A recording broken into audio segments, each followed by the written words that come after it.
27 Januari 2021. Saya Muhammad Faisal. Di video kali ini saya akan membahas tentang 7 golongan antibiotik. Jadi pertama kita punya penisilin. Jadi penisilin adalah golongan antibiotik pertama kali ditemukan sama para ilmuwan. Nah, antibiotik ini penisilin adalah contoh penisilin G. Dia itu bekerja dengan cara memecah membran sel.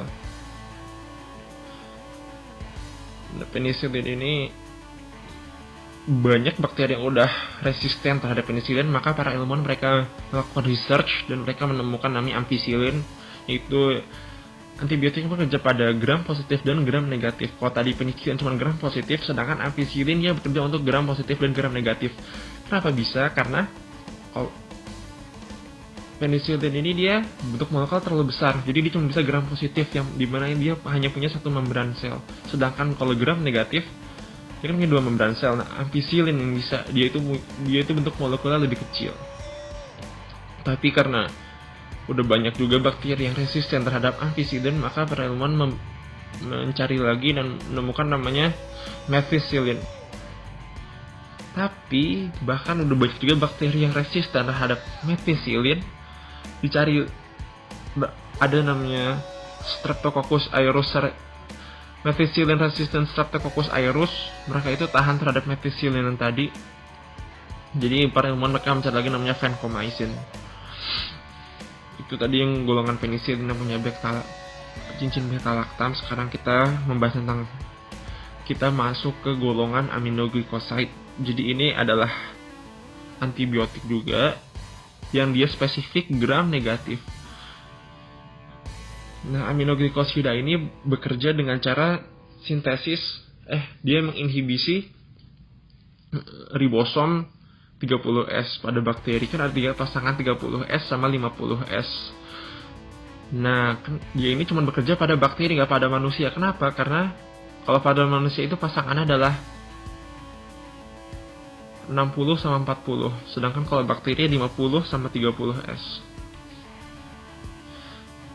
Contoh obat dari aminoglikosida ini kita punya gentamicin sama streptomycin.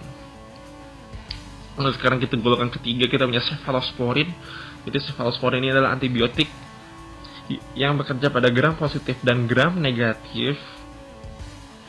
Cephalosporin ini bekerja dengan menginhibisi enzim pada membran sel bakteri. Nah, jadi pada membran sel bakteri ini kita punya ikatan peptidoglikan, jadi campuran gula sama protein. Nah, jadi cara kerja cephalosporin ini adalah menginhibisi enzim yang sintesis peptidoglikan ini. Terus kita punya contoh obat dari cephalosporin adalah cefadroxil, cefixime, cefotaxime. Nah, ini ada golongan-golongannya, golongan 1, 2, 3, ada kelas-kelasnya. Ada generasinya kalau pada cephalosporin ini. Terus kita selanjutnya kita punya fluoroquinolones atau quinolones. Ini sering dipakai untuk pengobatan hewan. Yang lain juga sih, tapi ini sering dipakai.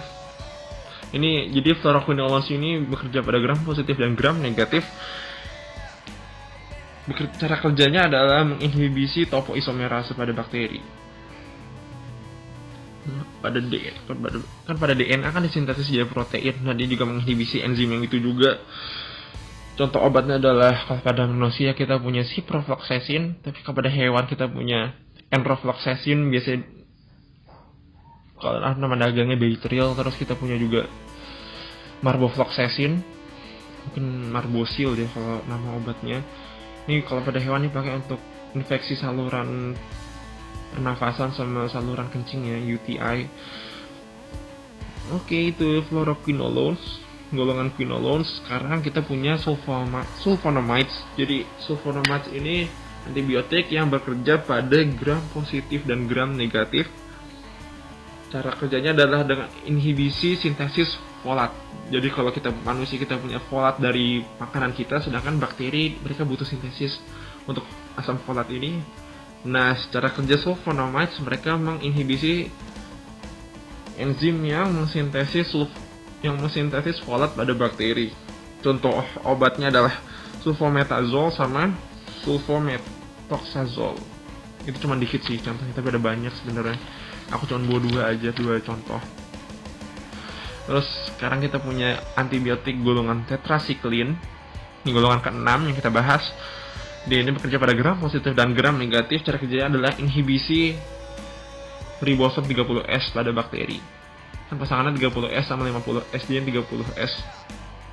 Jadi dia bakterinya nggak bisa sintesis protein, metabolisme jadi bermasalah. Contoh obatnya kita punya tetrasiklin, doksisiklin, oksitetrasiklin. Terus golongan yang ketujuh kita bahas adalah macrolides. Jadi mereka cuma spesifik pada gram positif, yaitu yang punya satu membran sel.